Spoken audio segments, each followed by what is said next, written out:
بسم اللہ الرحمن الرحیم۔ مطالبہ الفرقان، سورۃ الملک، مکی، نمبر 67، آیت نمبر 1۔ قرآن مجید کی تفسیر خود قرآن مجید سے، از علامہ غلام احمد پرویز صاحب، اخذ و تلخیص محمد اکبر دکشت بھاردواج، نظر ثانی ڈاکٹر انعام الحق۔ بسم اللہ الرحمن الرحیم۔ اے اللہ، میری تمام تر کوششوں کا مقصد ربوبیت عامہ کے لیے تیری صفات کو بانداز رحمانیت و رحیمیت معاشرے کے اندر ظہور میں لانا ہے۔ تبارک الذی، پارہ نمبر 29، ابتدائیہ۔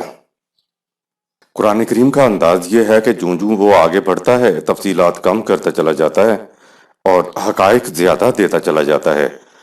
وہ نصاب کی کتاب کی طرح یہ سمجھتا ہے کہ جو باتیں تفصیلات کی ہیں ان کو زیادہ دہرانے کی ضرورت نہیں ہے، اور حقائق چونکہ مرتکز شکل کانسنٹریٹڈ فارم کے اندر ہوتے ہیں اس لیے وہ انہیں بار بار بیان کرتا ہے۔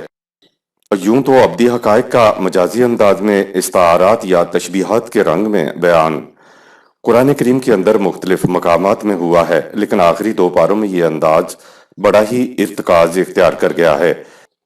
ان پاروں میں ایک عظیم انقلاب کا ذکر آیا ہے۔ قرآن نے خود متعین طور پر نہیں بتایا کہ اس سے کون سے انقلابات مقصود ہیں، لیکن متعلقہ آیات پر غور و تدبر سے ذہن تین قسم کے انقلابات کی طرف منتقل ہوتا ہے۔ یاد رہے کہ قرآن کریم انسان کی سیاسی، تمدنی، معاشی اور معاشرتی زندگی میں انقلاب برپا کرنے کے لیے آیا ہے۔ اس کی ایک آیت بھی انسانی رہنمائی سے خالی نہیں ہے۔ قرآن پر غور کرنے سے تین انقلابات کا پتہ لگتا ہے۔ پہلا انقلاب یا تغیر خارجی کائنات میں ہوگا، لیکن اس میں انسانوں کے لیے کوئی رہنمائی نہیں ہے۔ پہلا انقلاب یا تغیرات جو خارجی کائنات میں وقوع پذیر ہوگا، جس سے کائنات کا سارا سلسلہ درہم برہم ہو جائے گا۔ کرے آپس میں ٹکرائیں گے، سورج کی روشنی مدھم ہو جائے گی، چاند تاریک ہو جائے گا، ستارے جھڑ جائیں گے۔ ہم نہیں کہہ سکتے کہ وہ کیسے ہوگا، کب ہوگا اور کس قسم کا ہوگا۔ پھر ہمیں خواہ سر کھپانے کی ضرورت نہیں ہے، کیونکہ ہم تو اس وقت نہیں ہوں گے، اور اگر ہوں گے بھی تو ایک ٹکڑا اوپر سے آیا اور ہم ختم ہوئے۔ قرآن تو انسانوں کی رہنمائی کے لیے آیا ہے، اس لیے ان خارجی تغیرات و انقلابات میں ہمارے لیے کوئی سبق نہیں ہے۔ دوسرا انقلاب یا تغیرات اخروی زندگی سے متعلق ہیں، جس میں انسان کے لیے کوئی رہنمائی نہیں ہے۔ خارجی کائنات میں تغیرات کے بارے میں انسانی تحقیقات اور تجسس سے بہرحال کچھ پتہ چل سکتا ہے، لیکن اخروی زندگی سے متعلق تغیرات کا تو ہمیں کچھ معلوم ہی نہیں ہو سکتا۔ یہ یقین کی بات ہے، ایمان کی بات ہے، لیکن ہمیں ان کے متعلق کچھ علم نہیں ہے۔ اس انقلاب کو ہم قیامت سے تعبیر کرتے ہیں۔ ان تغیرات کو بھی قرآن نے استعارات اور تمثیلات کے انداز ہی میں بیان کیا ہے، جیسے مثل الجنت التی، سورہ 13 آیت نمبر 35۔ جنت کی مثال یوں سمجھو جیسے اخروی تغیرات کے متعلق قرآن نے انسان سے جو بات کی ہے اس کو بہرحال استعارہ یا تشبیہ قرار دے کر ہی اپنے انداز میں دیکھنا ہوتا ہے کہ اس کے معنی یا مفہوم کیا ہیں۔ اخروی زندگی میں انسان کے دنیاوی شعور کی سطح بدل جائے گی اور زمان و مکان کا تصور کچھ اور سے اور ہو جائے گا۔ اس دوسرے انقلاب کی کنہ و حقیقت کو ہم اپنے دنیاوی شعور کی سطح پر نہیں سمجھ سکتے۔ اس انقلاب کے متعلق جو کچھ بھی بتایا گیا ہے وہ صرف تمثیلی انداز ہے۔ آخری دو پاروں کے اندر جو کچھ آئے گا وہ ان میں سے ہی کسی نہ کسی انقلاب کی طرف اشارہ ملے گا۔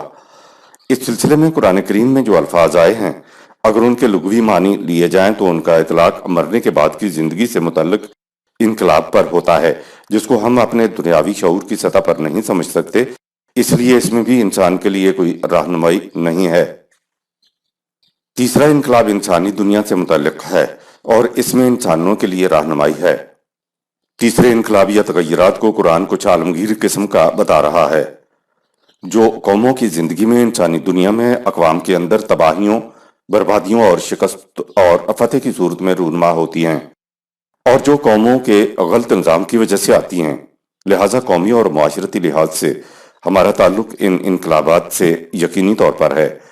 ہم غلط نظام کو صحیح نظام سے بدل کر ان تباہیوں کو روک سکتے ہیں۔ یہی وجہ ہے کہ قرآن کریم ان تباہیوں کے سلسلے میں اقوام سابقہ کی داستانوں کو بطور شہادت پیش کرتا ہے کہ دیکھو فلاں قوم نے غلط نظام قائم کیا تو نتیجہ تباہی نکلا، اور فلاں قوم نے صحیح نظام رائج کیا تو اس کا نتیجہ خوشگواری نکلا۔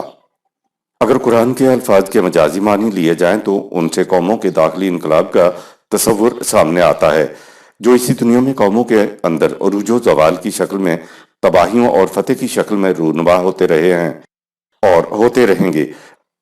مثلاً ایک قوم عروج پکڑتی ہے، پھر قوم زوال آمادہ ہوتی ہے اور ختم ہو جاتی ہے، اس کی جگہ دوسری قوم لے لیتی ہے اور دوسرا نظام وجود میں آ جاتا ہے، یہ نظام بھی چلتا ہے، پھر زوال آمادہ ہو جاتا ہے۔ یہ انسانیت کی مسلسل تاریخ چلی آ رہی ہے۔ ان انقلابات کا ذکر بھی قرآن میں آتا ہے۔ قرآن ان تیسرے انقلابات کو تاریخی اسلوب سے بیان کرنے کی بجائے ان واقعات کو تاریخ کا فلسفہ بتانے کے لیے بیان کرتا ہے، تاکہ جو قرآن کو اپنے دور میں پڑھے تو تاریخی فلسفہ ان کی رہنمائی کے لیے ہر دور میں مفید رہے۔ اسی لیے تاریخی حقائق سے جو نتائج مستنبط ہوتے ہیں ان کو قرآن نے استعارہ یا تشبیہ کے انداز میں بیان کیا ہے۔ یہ انقلاب خود عہد رسالت مآب صلی اللہ علیہ وسلم میں رونما ہوا تھا، اور اس کے بعد ہر اس دور میں رونما ہو سکتا ہے جس میں باطل نظام کی جگہ قرآنی نظام قائم کیا جائے۔ اس سے قوموں کی تمدنی، سیاسی، معاشی، معاشرتی زندگی کا نقشہ بدل جاتا ہے۔ قرآن کو قیامت تک محفوظ کرنے سے مترشح ہوتا ہے کہ آخر الامر انسانیت جس نظام پہ آئے گی وہ وہی نظام ہوگا جو قرآن پیش کر رہا ہے۔ اس تیسرے انسانیت کے عالمگیر انقلاب کو قرآن کریم نے اپنی پہلی ہی سورت کی پہلی ہی آیت میں الحمدللہ رب العالمین سورہ 1 آیت 1 کہا ہے۔ اس تیسری قسم کے انقلابات میں انسانیت کے لیے سبق ہے۔ حقائق پر پڑے پردے قیامت تک اٹھتے رہیں گے، اس لیے قرآن نے حقائق کو استعارات کے رنگ میں بیان کیا ہے۔ قرآن کریم نے کائناتی انقلاب کے متعلق جو الفاظ استعمال کیے ہیں وہ تشبیہات اور استعارات ہی کے رنگ میں آئے ہیں۔ خود سائنس کی زبان بھی استعارات کے رنگ میں ہوتی ہے۔ مثلاً ہول کے معنی سوراخ کے ہوتے ہیں، لیکن بلیک ہول تو ایک استعارہ ہے جو ہماری پوری کائنات کو ہڑپ کر سکتا ہے۔ قرآن نے بھی چیزوں کو استعارہ کے رنگ میں بیان کیا ہے۔ قرآن نے خود کہا ہے کہ سَنُرِيهِمْ آیَاتِنَا فِی الْآفَاقِ وَفِی أَنفُسِهِمْ حَتَّى يَتَبَيَّنَ لَهُمْ أَنَّهُ الْحَقُّ سورہ 14 آیت نمبر 53۔ ہم تمہیں انفس و آفاق میں اپنی نشانیاں دکھاتے جائیں گے۔ جو ہی کسی حقیقت پر پڑا ہوا پردہ اٹھے گا تو اس کے نیچے سے جو چیز نظر آئے گی وہ قرآن کے کسی نہ کسی دعوے کی صداقت کا ثبوت ہوگی۔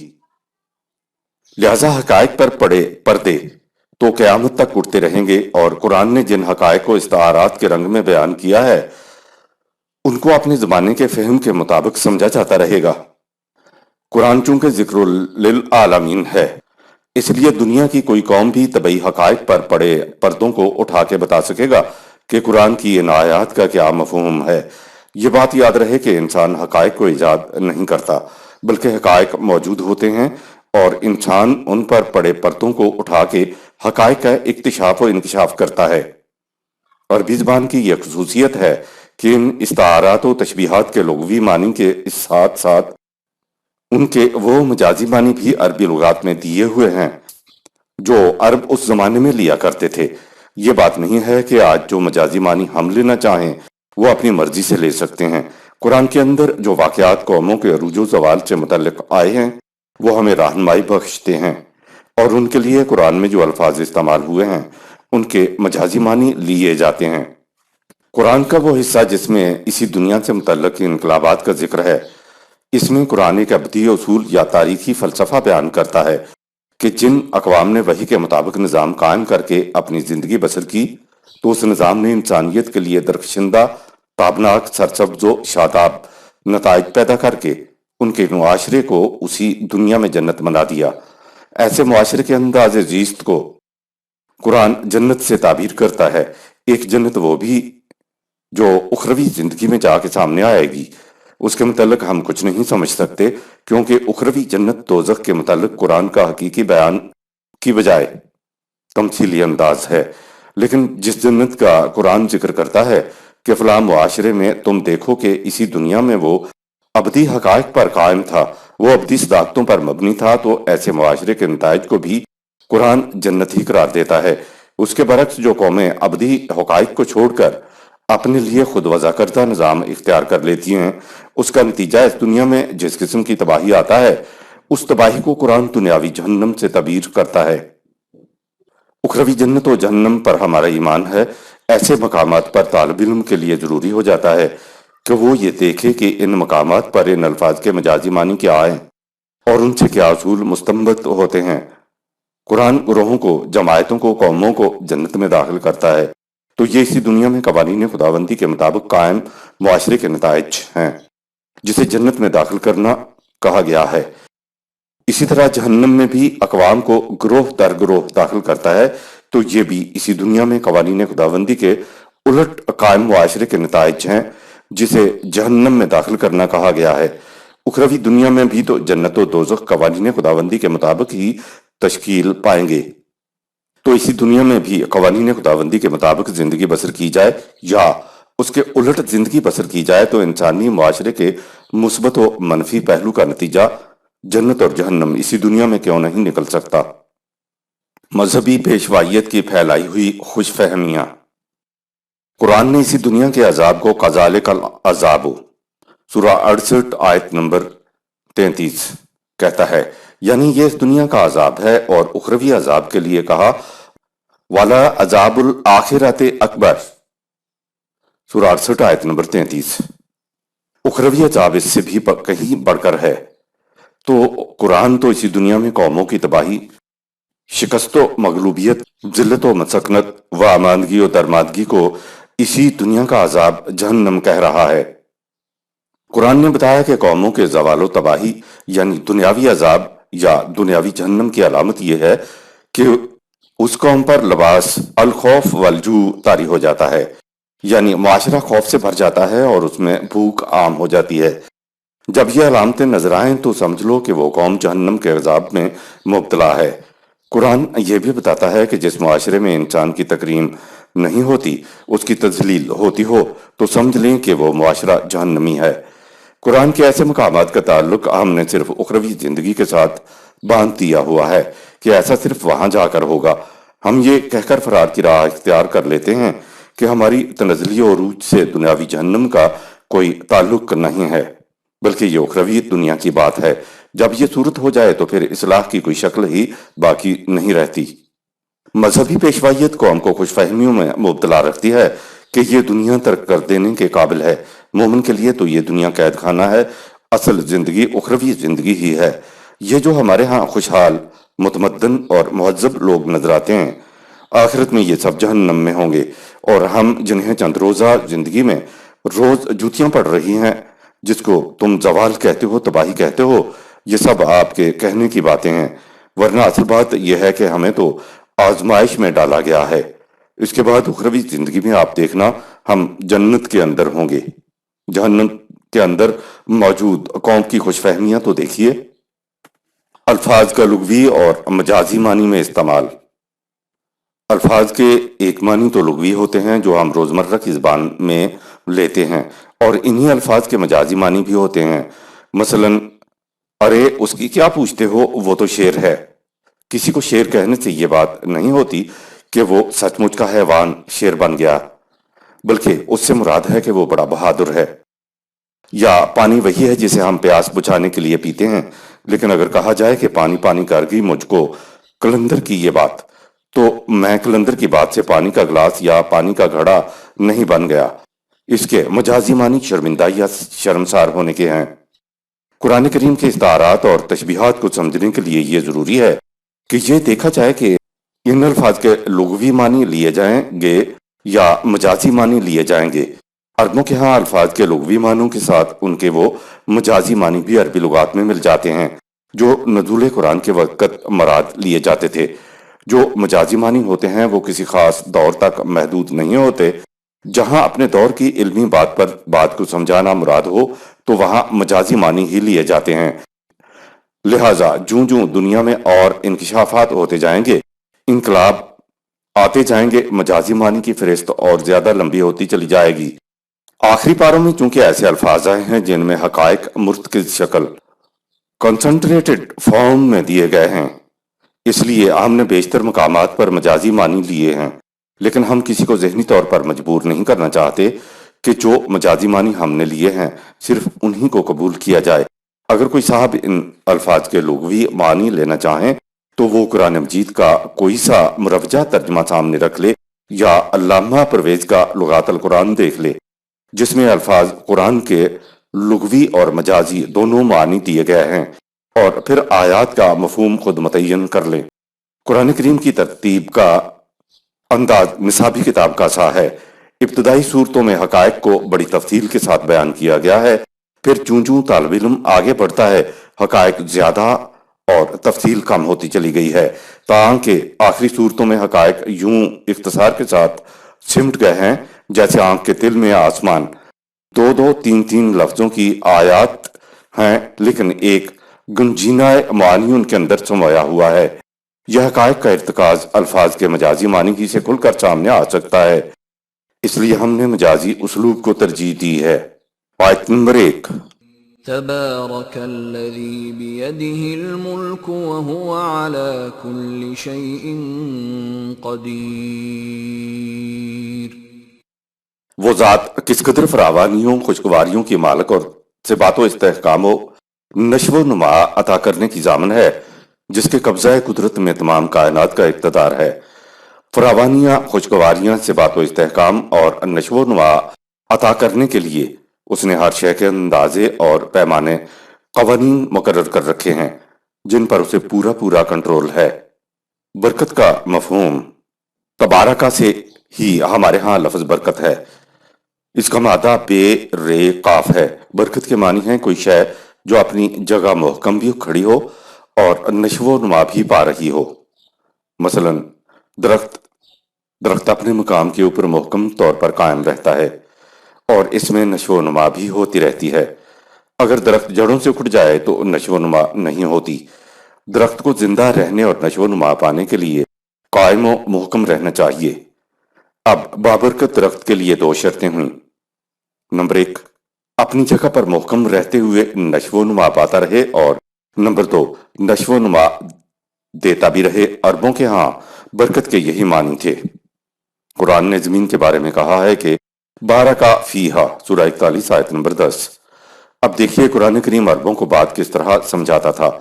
زمین اپنے مقام پہ محکم ہے اور اس میں سے سامان نشو و نما ملتا چلا جاتا ہے، سامان نشو و نما کی نمود ہوتی چلی جاتی ہے۔ اس لفظ کے مادہ بے رے قاف کے اندر بنیادی معنی قائم اور محکم رہنا، نشو و نما پانا اور نشو و نما دینا ہوتے ہیں۔ عربی زبان کی خصوصیت یہ ہے کہ اس مادے کے 2 الفاظ بے اور رے اگر کسی بھی لفظ میں اکٹھے آ جائیں تو اس لفظ میں نمود اور ظہور اور ظاہر ہونے کے معنی ضرور پائے جائیں گے۔ یہ کلیہ کسی ایک لفظ کے لیے نہیں ہے، بلکہ عربی زبان کے جن جن الفاظ میں بے اور رے اکٹھے آئیں گے تو اس کے اندر نمود اور ظہور اور ظاہر ہونے کا مفہوم ضرور پایا جائے گا۔ دنیا میں جو نظام خدا کے قوانین کو نافذ کرنے کے لیے قائم ہوگا، اس کی خصوصیت بھی قائم، محکم اور نشو و نما دینے والے نظام کی ہوگی۔ نظام خداوندی کا اقتدار نوع انسانی کے لیے موجب خیر و برکت ہوگا۔ لہذا خدا کے متعلق تبارکہ سے مفہوم یہ ہے کہ وہ ذات اپنے مقام پہ قائم، محکم، غیر متبدل ہے اور سامان نشو و نما عطا کرتے چلی جانے والی ہے۔ اس کے قوانین اپنے مقام پہ قائم، محکم، غیر متبدل ہیں۔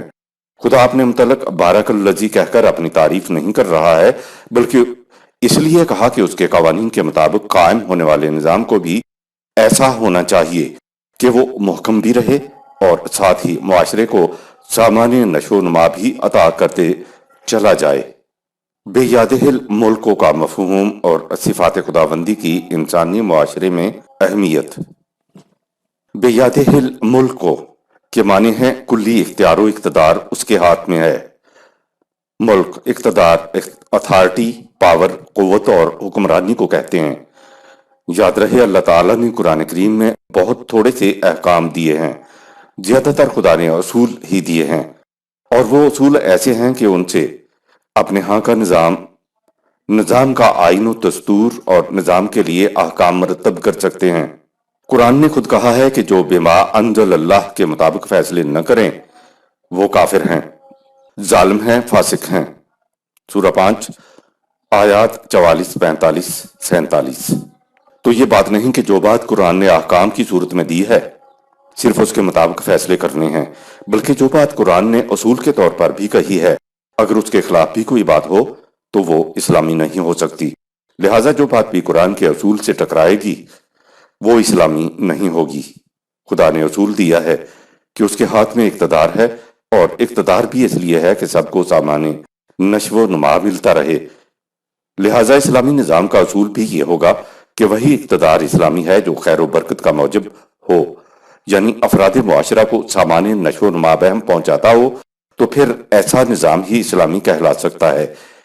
اس اصول سے یہ چیز مستنبط ہو گئی کہ اسلامی نظام صرف اس کو کہیں گے جس میں اعلیٰ حد بشریت صفات خداوندی کی جھلک اور عکس ہو۔ خدا نے قرآن میں جو اپنی صفات بیان کی ہیں وہ اس لیے بیان نہیں ہوئی ہیں کہ خدا اپنی تعریف کرانا چاہتا ہے کہ ہم ایسے اور ویسے ہیں، معاذ اللہ۔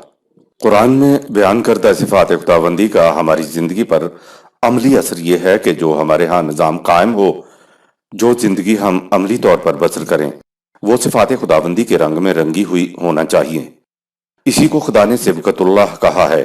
رنگ میں رنگے جانے کے معنی یہ ہیں کہ تمہارے سابقہ تمام رنگوں کو خدا کا رنگ ڈھانپ لے اور صرف خدا کی صفات کا رنگ غالب آ جائے۔ رنگ غیر مرئی شے ہے، جب یہ کپڑے پر چڑھتا ہے تو سابقہ رنگوں پر غالب آ کر نظر آتا ہے۔ اگر سابقہ رنگ بھی جھلک رہے ہیں تو کہیں گے کہ رنگ چڑھا نہیں۔ تمام نظریات و عقائد پر جب خدائی صفات غلبہ پا لیتی ہیں تو اس کو سبغت اللہ کہا جاتا ہے، اور اسی کو توحید بھی کہتے ہیں۔ خدا نے جو کچھ قرآن میں اپنے متعلق کہا ہے یا اپنی صفات بیان کی ہیں تو انسانی سیرت پر چڑھانے کے لیے یہ رنگ ان صفات سے مستنبط ہوگا۔ اس نے اصول بتایا کہ اس کے ہاتھ میں محکم اقتدار ہے، اس کا اقتدار اپنے مقام پہ قائم ہو، اور اس نے اپنے محکم اقتدار کا مقصد یہ بتایا کہ وہ اپنے سامان نشو و نما کی چیزیں مہیا کرتا چلا جائے۔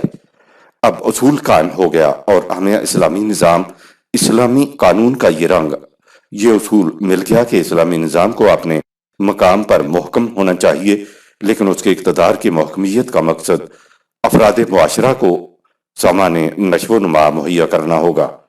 اسی مقصد کے لیے قرآن نے اپنی پہلی ہی آیت میں الحمدللہ رب العالمین کہا ہے۔ یہ قرآن کا ایک اصول ہے جس کے معنی ہیں کہ وہی نظام قابل حمد و ستائش ہے جو ربوبیت عالمینی کا ذمہ دار ہو۔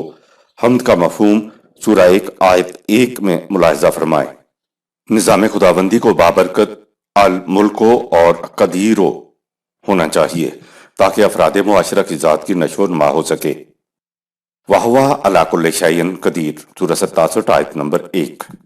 زیر غور آیت کے آخر میں یہ الفاظ آئے ہیں، ان کا مفہوم یہ ہے کہ اپنے اقتدار کو جاری و ساری رکھنے کے لیے، مخلوق کو سامان نشو و نما دینے کے لیے اس نے ہر شے کے لیے پیمانے، قوانین، معیار مقرر کر دیے ہوئے ہیں جن کے مطابق مخلوق کی نشو و نما ہوتی رہتی ہے۔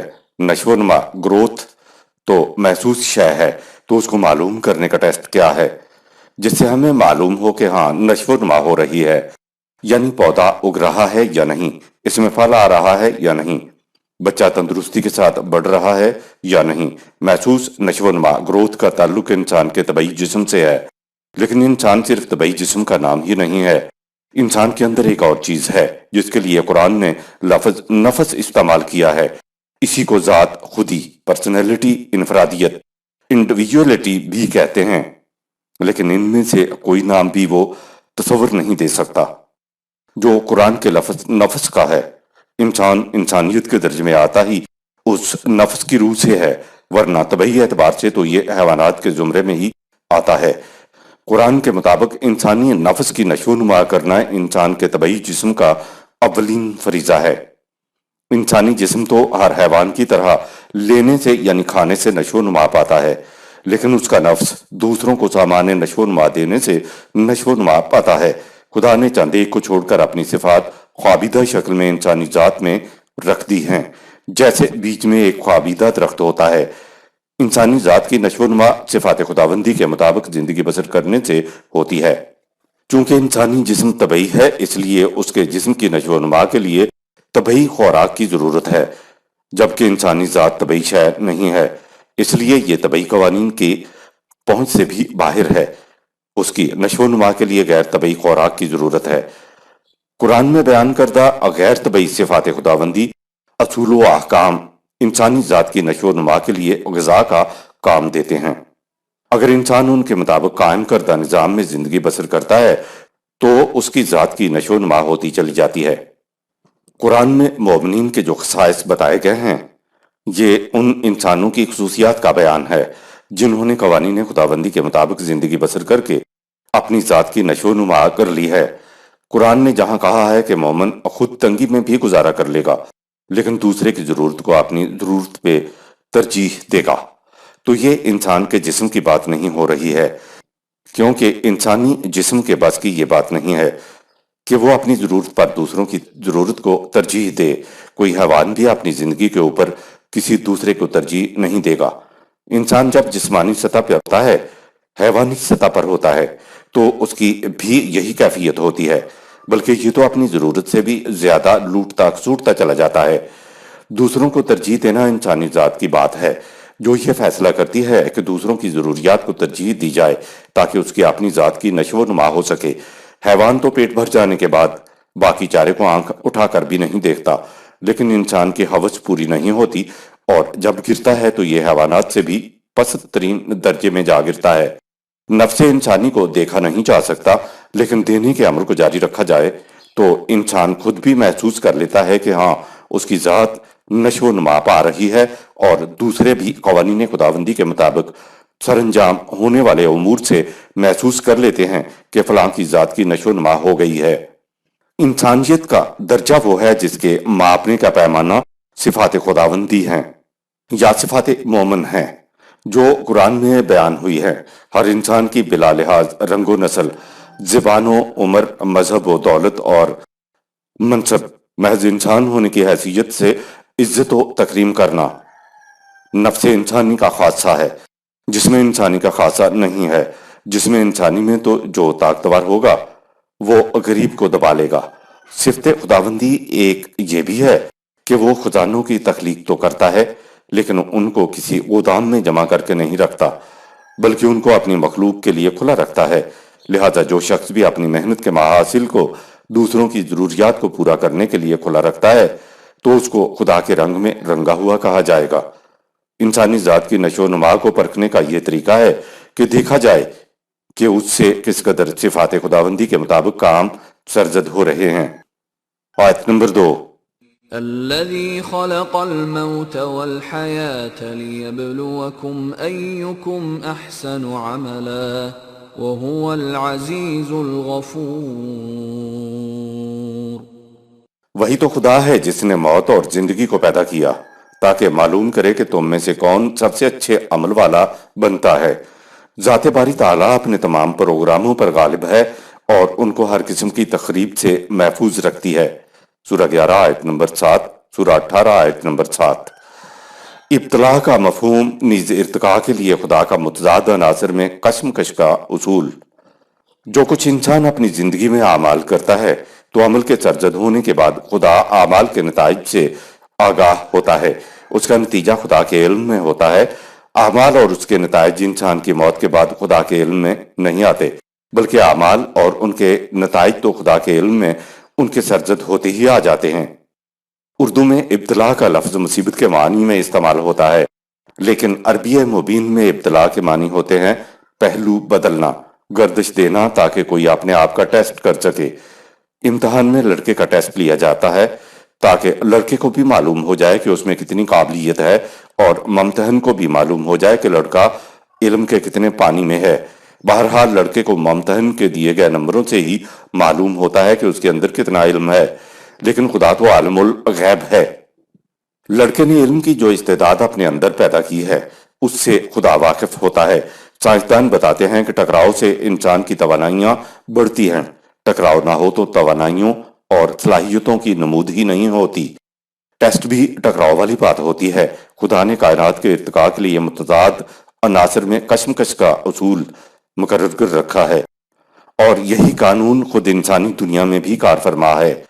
جو فرد یا قوم کشمکش حیات میں تعمیری پہلوؤں کو غالب رکھتی ہے وہ زندہ رہتی ہے اور آگے بڑھتی ہے، لیکن اس کے برعکس جو تعمیری پہلوؤں کو غالب نہ کر سکے تو اس میں سے زندہ رہنے اور آگے بڑھنے کی صلاحیتیں سلب ہو جاتی ہیں، اور آخر الامر اس پر موت زوال طاری ہو جاتی ہے۔ خود طبعی موت بھی انسانی ذات کی صلاحیتوں کے پرکھنے کی کسوٹی ہے۔ اگر اس کی ذات کی نشو و نما طبعی زندگی میں ہو چکی ہے تو وہ زندگی بعد زندگی کی اگلی ارتقائی منازل طے کرنے کے قابل ہو جاتا ہے۔ اسے جنت کی زندگی کہتے ہیں۔ لہٰذا مومن کے لیے موت مزید ترقیوں کے راستے کا دروازہ ہے، نہ کہ کوئی ڈرنے کی چیز ہے۔ جب ٹکراؤ نہ ہو تو معلوم ہی نہیں ہوتا کہ کس قدر نشو و نما ہوئی ہے۔ بچہ جب پیمانے سے ٹکراتا ہے تو معلوم ہوتا ہے کہ اس کا قد کتنا ہو چکا ہے۔ موت بھی ایک ٹیسٹ ہے جس کے بعد انسان کو معلوم ہو جاتا ہے کہ طبعی زندگی میں کیا کھویا اور کیا پایا۔ قرآن میں ابتلا کا پہلی بار لفظ سورہ البقرہ کی آیت 124 میں آیا ہے۔ وہاں بھی سیر حاصل بحث کو ملاحظہ فرما لیں۔ انسان زندگی میں بھاگ دوڑ جد و جہد میں مصروف رہتا ہے اور جلدی جلدی کام سمیٹتا چلا جاتا ہے۔ جلدی اس لیے ہے کہ ایک دن انسان نے مر جانا ہے۔ خدا کو مرنا نہیں ہے، اس لیے اس کو جلدی بھی نہیں ہے۔ اس لیے اس کے ہاں ایک ایک دن ہمارے شمار سے 50 ہزار سال کا ہوتا ہے۔ اگر انسان نے بھی مرنا نہ ہو تو کوئی کام نہ کر پاتا۔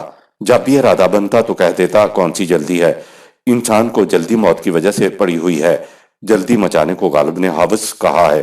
ہوس کو ہے نشاط کار کیا کیا، نہ ہو مرنا تو جینے کا مزہ کیا۔ انسان سے احسن اعمال کا تقاضا اس لیے ہے کہ خدا نے انسان کو احسن تقویم پر بنایا ہے۔ احسن عملاً سورہ 67 آیت نمبر 2۔ خدا نے انسان سے احسن اعمال کا تقاضا اس لیے کیا ہے کہ اس نے انسان کو احسن تقویم حالت میں پیدا کیا، سورہ 95 آیت نمبر 4۔ اگر اس کی تقویم احسن نہ ہوتی تو احسن اعمال کا تقاضا کرنا بھی انسان کے ساتھ زیادتی ہوتی۔ احسن تقویم کہہ کر بتا دیا کہ انسانی جسم بھی قابل نفرت نہیں، لیکن اس کے حقیقی معنی انسانی ذات کا حسن ہے، جس میں صحیح تناسب کے ساتھ صلاحیتیں خوابیدہ شکل میں رکھ دی گئی ہیں۔ ذات کی صلاحیتوں کو اگر قوانین خداوندی کے مطابق نشو و نما دیا جائے تو ان میں تناسب قائم رہتا ہے، ورنہ انسانی صلاحیتیں افراط و تفریط کا شکار ہو جاتی ہیں۔ اور حسن تو نام ہی توازن و تناسب کا ہے۔ ذات انسانی کا مقام صرف حسن تک محدود نہیں ہے، بلکہ اس کا مقام بلند احسن تک کا ہے۔ احسن کسی چیز کا بلند ترین مقام ہوتا ہے، چنانچہ انسان سے خدا کا مقصود و مطلوب یہ ہے کہ اس کی زندگی احسن ہو جائے، یعنی جو خدا چاہتا ہے انسان اس قسم کا بن جائے۔ قرآن انسان کو اس قسم کا بناتا ہے جیسا کہ خدا اس کو بنانا چاہتا ہے۔ انسانی ذات طبعی جسم میں ارتقاء کی اپنی احسن ترین سطح پر نہیں پہنچ سکتی۔ طبعی زندگی میں ذات کی ترقی کا پیمانہ یہ ہے کہ جس کے اچھے اعمال کا پلڑا جھک جائے، گویا برے اعمال بھی تو دوسرے پلڑے میں ہوں گے۔ مقام بلند احسن تک پہنچنے کے لیے غیر مرئی انسانی ذات کو غیر مرئی ماحول درکار ہے، اور موت انسانی ذات کو مقام احسن تک پہنچنے کے لیے غیر مرئی ماحول مہیا کرتی ہے۔ آیت کے آخر میں ہے وَهُوَ الْعَزِيزُ الْغَفُورُ، سورہ 67 آیت نمبر 2۔ انسانی ذات کو احسن بننے کے لیے دو چیزوں کی ضرورت ہے۔ پہلی چیز یہ کہ انسان اور اس کا نظام زندگی العزیز ہو۔ عربی مبین میں العزیز یعنی عزت کے معنی غلبہ، قوت، تسلط اور اعلون کے ہوتے ہیں۔ خدا العزیز ہے، اس لیے اس کا غلبہ ہے۔ دوسری چیز یہ ہے کہ انسان اور اس کا نظام زندگی غریبوں، کمزوروں، ضعیفوں کے لیے الغفور ہو، یعنی ان کی حفاظت کرنا ہو۔ اگر غلبہ اور حفاظت اکٹھے ہو جائیں تو اسلامی نظام بن جاتا ہے۔ ان دونوں کی عدم موجودگی میں چنگیز خان اور ہلاکو خان کا ہی غلبہ رہتا ہے۔ عزیز کے ساتھ غفور ہونا اسلامی نظام کے لیے ضروری ہے۔ جس طرح ملک کے ساتھ برکت ہونا ہے، اسی طرح عزیز کے ساتھ غفور ہونا ہے۔ آپ نے غور کیا کہ یہ صفات خداوندی کس مقصد کے لیے ہیں؟ صفات خداوندی کو پیش نگاہ رکھنے سے انسانی ذات کی نشو و نما ہوگی۔ اس میں اتنی قوت آ جائے گی کہ ظالم کی کلائی مروڑ سکے۔ اگر مظلوم کی کلائی مروڑے تو وہ مومن نہیں ہوگا، اور اگر انسان اپنی حفاظت بھی نہ کر سکے تو وہ حیوان بھی نہیں ہوتا۔ آیت نمبر 3۔ الذي خلق 7 سماوات طباقا ما ترى في خلق الرحمن من تفاوت فارجع البصر هل ترى من فطور۔ وہی تو خدا ہے جس نے فضا کے پہنائیوں میں متعدد بکثرت کروں کو اس طرح بنایا ہے کہ وہ باہمی تصادم کی بجائے ایک دوسرے سے باہمی مطابقت رکھتے ہیں۔ تمہیں خدائے رحمان کی تخلیق کردہ کائنات میں کہیں نقص، بے ترتیبی یا عدم تناسب نظر نہیں آئے گا۔ یقین نہ آئے تو کائنات میں بار بار نگاہ دوڑا کر دیکھو، تمہیں کہیں کوئی دراڑ یا درز دکھائی نہیں دے گی، یعنی کوئی شے بھی بے جوڑ نہ ملے گی۔ سبا کے معنی 7 کے علاوہ اس کے معنی ہے بکثرت، متعدد یعنی کرے بکثرت ہیں۔ طباقن کا مفہوم۔ طباقن لفظ کے بنیادی معنی اوپر تلے، ایک دوسرے کے اوپر تلے نہیں ہوتے۔ اس کے بنیادی معنی ہے وہ چیزیں جو کسی ایک قانون کے تابع سرگرم عمل ہوں، ان کا ایک ہی اصول ہو، وہ ایک دوسرے کے ساتھ بنیادی طور پر مطابقت رکھتی ہوں۔ مثلا بجلی، الیکٹریسٹی کا ایک بنیادی اصول ہے۔ اب جتنی چیزیں بجلی سے چلیں گی ان میں ایک دوسرے سے اس اصول کے اعتبار سے مطابقت ہوگی۔ تمام کروں میں ایک ہی اصول حرکت کار فرما ہے، سب کرے ایک ہی اصول سے مطابقت رکھتے ہیں۔ یہ اصول مطابقت ہی ہے جو زمین پر تجربات کرنے کے بعد لوگ چاند پر بھی پہنچ گئے، لہٰذا جو اصول یہاں کار فرما ہے وہی اصول وہاں بھی کار فرما ہے۔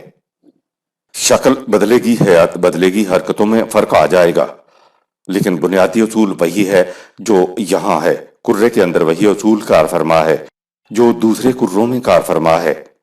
اس لیے طباقن کے معنی ہیں باہم دگر، ایک دوسرے کے ساتھ مطابقت رکھتے ہیں۔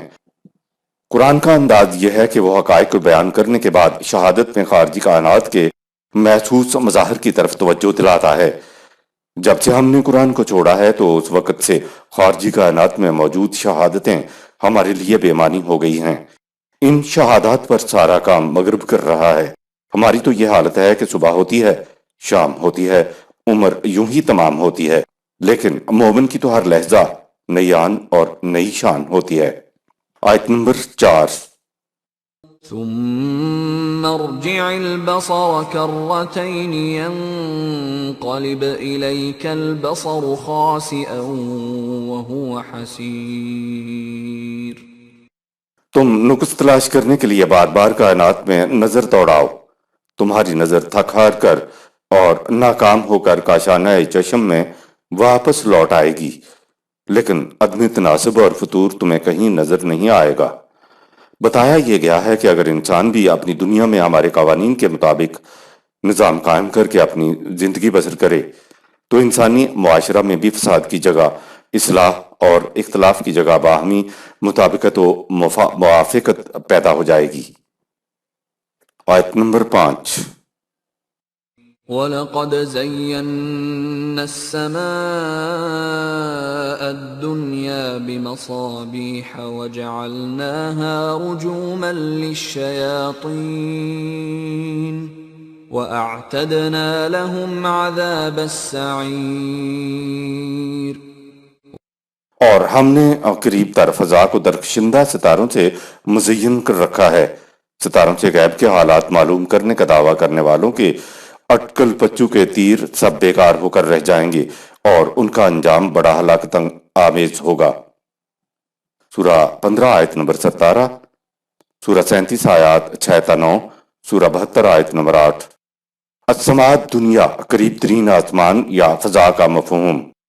یہ جو قریب ترین فضا ہمیں نظر آتی ہے اس کو السماء دنیا سورہ 67 آیت 5 کہتے ہیں۔ 1300 سال پہلے خدا کے سوا کون کہہ سکتا تھا کہ یہ جو تمہیں قریب تر فضا نظر آ رہی ہے یہ تو صرف السماء دنیا ہے۔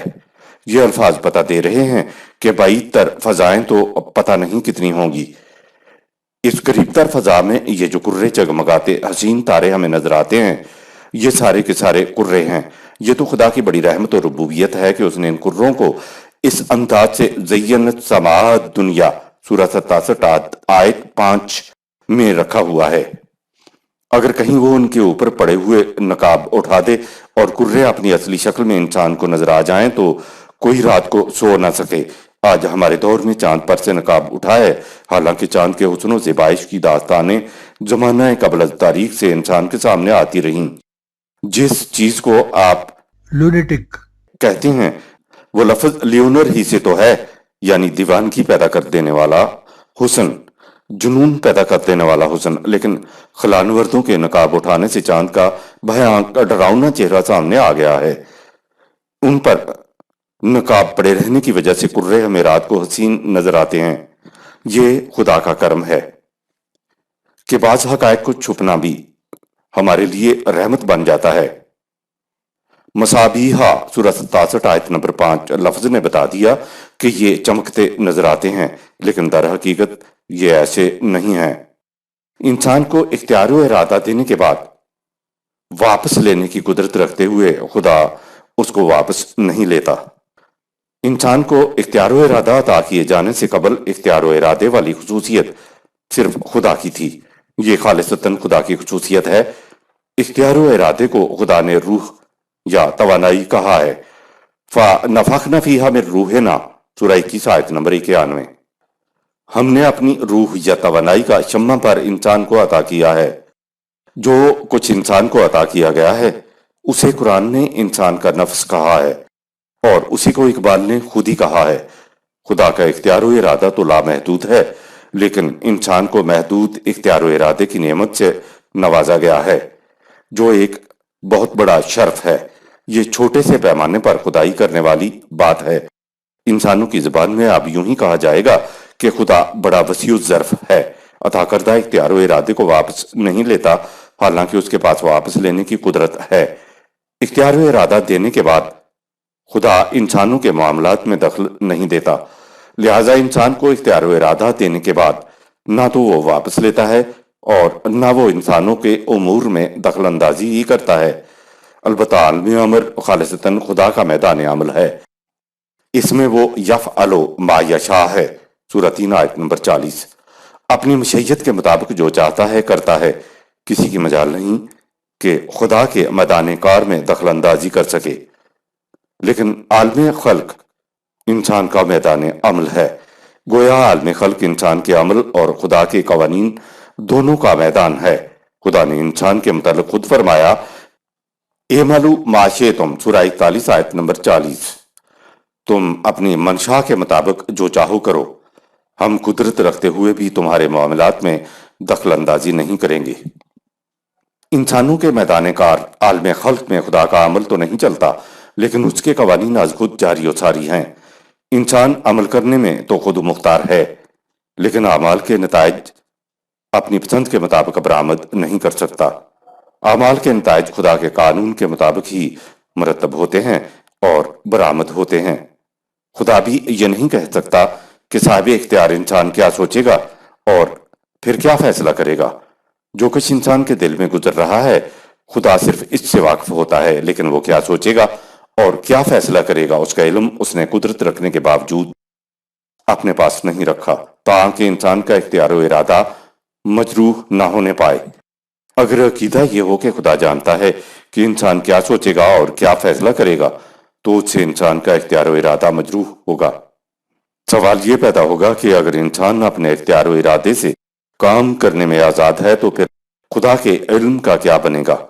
اور اگر انسان خدا کے علم کے مطابق عمل کرنے پر مجبور ہے تو پھر انسان کا اختیار و ارادہ کہاں گیا؟ خدا انسان کے اختیار و ارادے میں مداخلت کرنے کی قدرت رکھتا ہے، لیکن وہ مداخلت کرنے میں اپنی قدرت کو استعمال نہیں کرتا، تاکہ انسان کو عطا کردہ اختیار و ارادہ مجروح نہ ہونے پائے۔ اسی طرح انسان کیا سوچے گا اور کیا فیصلہ کرے گا کا علم حاصل کرنے میں وہ اپنی قدرت کا استعمال نہیں کرتا، تاکہ انسان کا اختیار و ارادہ برقرار رہے۔ لہذا صاحب اختیار و ارادہ انسان کیا سوچے گا اور کیا فیصلہ کرے گا، خدا نے اس کا علم اپنے پاس ہمارے اختیار و ارادے کی رعایت سے خود ہی نہیں رکھا۔ وہ چاہتا تو رکھ سکتا تھا، لیکن عطا کردہ اختیار اور ارادے کا پھر کیا بنتا؟ مزید دیکھیے سورۃ البقرہ کی آیت 124 کے تحت۔ رجوم للشیاطین کون ہیں؟ جو لوگ علم نہ ہونے کی وجہ سے اندھیرے میں تاریکی میں اٹکلوں کے تیر چلاتے ہیں ان کو رجوم للشیاطین کہتے ہیں۔ رجم کے معنی ویسے تو کچھ پھینکنا ہوتا ہے، فقہا نے یہیں سے سنگسار کی سزا اخذ کی جو خلاف قرآن ہے۔ دراصل رجوم للشیاطین قیاس آرائیاں کرنے کو کہتے ہیں کہ بغیر ہدف کو نشانہ بنائے تیر چلانا۔ ہمارے ہاں اس کو کہیں گے لگ گیا تو تیر، نہیں تو تکا۔ پہلے تو عقیدہ تقدیر نے امت کو بانجھ بنا کر رکھ دیا، اور پھر دوسرا عقیدہ آیا کہ انسان کی قسمت ستاروں کے ساتھ بندھی ہوئی ہے، یعنی جن ستاروں کے متعلق قرآن نے 1400 سال قبل کہا سخر لکم، سورہ 22 آیت نمبر 65، ان کو ہم نے تمہارے تابع تسخیر کر دیا ہے۔ جن ستاروں سے ہماری تقدیر بندھی ہوئی بتائی جاتی ہے ان میں سے ایک چاند کو تو مغلوب کر کے انسان نے اپنے قدموں سے روند کر رکھ دیا ہے۔ اب سوچنے کی بات یہ ہے کہ کس کی تقدیر کس کے ساتھ بندھی ہوئی ہے۔ صرف ستاروں ہی کو مسخر نہیں کیا بلکہ کائنات کی ہر شے بشمول ملائکہ کو انسان کے لیے مسخر کر دیا ہوا ہے۔ سورہ 43 آیت نمبر 13۔ مقام انسانیت تو خدا نے یہ بتایا ہے کہ کائنات اور اس میں ملائکہ سب کے سب اس کے سامنے سجدہ ریز ہیں، تو ستاروں کے ساتھ ہماری تقدیر کیوں کر بندھی ہوئی ہے ہو سکتی ہے؟ قرآن نے اٹکلیں دوڑانے والوں کو شیاطین کہا ہے۔ شیاطین خدا کے احکام سے سرکشی کرنے والوں کو کہتے ہیں۔ خدا نے انسان کو بنیادی چیز اختیار و ارادہ دیا ہے۔ قرآن خدا کی اس نعمت اور رحمت اور بنیادی خصوصیت کے خلاف لفظ شیاطین لایا ہے جس کے معنی ہے سرکشی کرنے والے۔ قرآن نجوم کو شیاطین کہہ رہا ہے، ان کو سرکشی کرنے والے کہہ رہا ہے کہ ہم نے ستاروں کو سخر لکم، سورہ 22 آیت 65 بنایا، لیکن تم بتا رہے ہو کہ انسان کی قسمت ستاروں کے ساتھ وابستہ ہے۔ نزول قرآن کے دور میں ساری دنیا کے اندر توہم پرستیاں اور ستارہ پرستیاں موجود تھی۔ اس زمانے میں انہیں رجوم للشیاطین کہا جا رہا ہے۔ عقیدہ تقدیر اور ستارہ پرستی انسان کے اختیار و ارادے کو سلب کرتے ہیں، اس لیے یہ دونوں خلاف قرآن ہیں۔ تقدیر اور نجوم کے اسیر دونوں ہی رجوم للشیاطین ہیں۔ بات یہ بنی کہ کوئی عقیدہ، کوئی تصور، کوئی نظریہ، کوئی مسلک، کوئی نظم و نسق جو انسان کے شرف یعنی اس کے اختیار و ارادے کو سلب کرے، کم کرے یا اس کے راستے میں حائل ہو تو وہ خلاف قرآن ہے۔ خدا اپنے احکام کو بالجبر نہیں منواتا، اس نے کہہ دیا کہ جی چاہے تو ان کو مانو اور ان کے مطابق زندگی بسر کرو، اور جی نہ چاہے تو نہ مانو اور اپنے لیے کوئی اور راستہ اختیار کرو۔ اس نے تو رسول اللہ صلی اللہ علیہ وسلم کے متعلق بھی کہہ دیا کہ کیا تو ان کو مجبور کرے گا کہ صحیح راستے کی طرف آ جائیں؟ ہمارے فقہا نے دین میں جبر کا پہلو پیدا کرتے ہوئے یک طرفہ ٹریفک کے اصول پر مرتد کی سزا قتل تجویز کی ہے۔ مرتد کی سزا قتل انسان کا اختیار و ارادہ سلب کرتا ہے، اس لیے خلاف قرآن ہے۔ کسی جگہ سے، کسی مسلک سے نہ نکلنے کی پابندی تو جہنم میں ہوگی، کیونکہ وہاں انسان کا اختیار و ارادہ سلب ہو جائے گا۔ کہا وَمَا هُمْ بِخَارِجِينَ مِنَ النَّارِ، سورہ 2 آیت 167۔ جہنم سے نکل ہی نہیں سکیں گے۔ خدا کسی کو دنیا و آخرت میں جہنم کا عذاب نہیں دیتا۔ یہ جو دنیا و آخرت میں انسان جہنم کے عذاب میں گرفتار ہوتا ہے تو یہ اس کے اپنے اعمال کا فطری نتیجہ ہوتا ہے۔ دراصل انسان کے اپنے اعمال کے نتیجے میں اس کا اختیار و ارادہ سلب ہوتا ہے۔ خدا کسی نبی و فقہا کو بھی اختیار نہیں دیتا کہ کسی کا اختیار و ارادہ سلب کرے۔ خدا نے تو نجومیوں اور تقدیر کا حال معلوم کرنے والوں دونوں کے لیے کہہ دیا وَأَعْتَدْنَا لَهُمْ عَذَابَ السَّعِيرِ، سورہ 67 آیت نمبر 5۔ ان کی متاع حیات جھلس کر رہ جاتی ہے۔ متاع حیات تو بنتی ہی سرگرمی عمل، حرکت، اختیار و ارادے اور عزم سے ہے۔ عقیدہ تقدیر اور ستاروں پر بھروسہ جب سرگرمی عمل، حرکت، اختیار و ارادے اور عزم ہی کو سلب کر لے تو پھر انسان میں کیا باقی بچا؟ صدق اللہ العظیم۔